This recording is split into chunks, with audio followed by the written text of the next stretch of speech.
حضرت سلیمان علیہ السلام سے حکمرانی واپس لے لی گئی، اور یہ اس وقت ہوا کہ جب حضرت سلیمان علیہ السلام نے اپنی انگوٹھی اتار کر اپنی محبوب بیوی حضرت جرادہ کے پاس رکھوائی بیت الخلاء جانے سے پہلے، اور کہا کہ واپس آ کر آپ سے لے لیں گے۔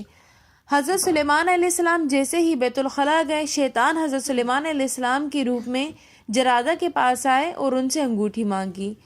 جرادہ نے حضرت سلیمان علیہ السلام سمجھ کر شیطان کو انگوٹھی دے دی، اور اس طرح تمام جن اور انس شیطان کی مطیع ہو گئے۔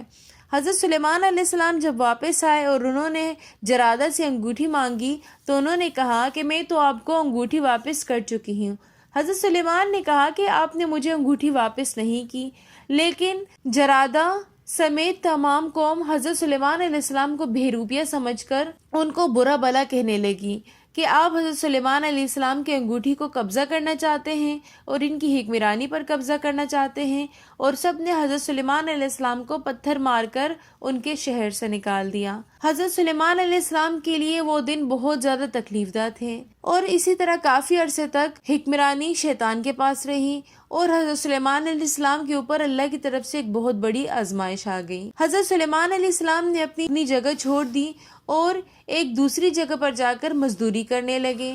حضرت سلیمان علیہ السلام ایک دن سمندر کے کنارے مزدوری کر رہے تھے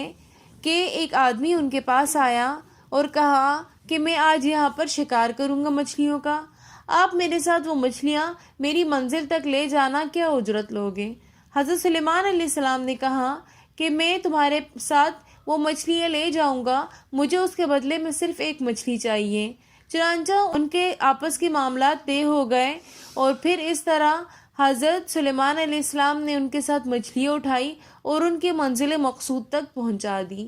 اور اس نے اپنے وعدے کے مطابق حضرت سلیمان علیہ السلام کو ایک مچھلی دی۔ اب خدا کی کرنا ایسا ہوا کہ شیطان ایک وقت تھا کہ جب سارے جن اور انس شیطان کی مطیع تھے۔ ایک مرتبہ شیطان سمندر کے اوپر سے جا رہا تھا اور شیطان سے وہ انگوٹھی سمندر میں گر گئی، اور وہ اسی مچھلی نے کھا لی جو مچھیرے نے سلیمان علیہ السلام کو معاوضے کے طور پر دی تھی۔ سلیمان علیہ السلام جب اس مچھلی کو لے کر گھر پہنچے اور انہوں نے اس مچھلی کو ذبح کیا تو اس میں سے وہی انگوٹھی واپس نکل آئی، اور اس طرح اللہ پاک نے تمام حکمرانی سلیمان علیہ السلام کو واپس لوٹا دی۔ تو سلیمان علیہ السلام کی زندگی کے اس حصے سے ہمیں یہ سبق ملتا ہے کہ عروج اور زوال اللہ پاک نے انسان کے لیے لکھا ہے، چاہے اللہ کا جتنا بھی مقرب بندہ ہو، اور ان پر آزمائش ضرور آتی ہے۔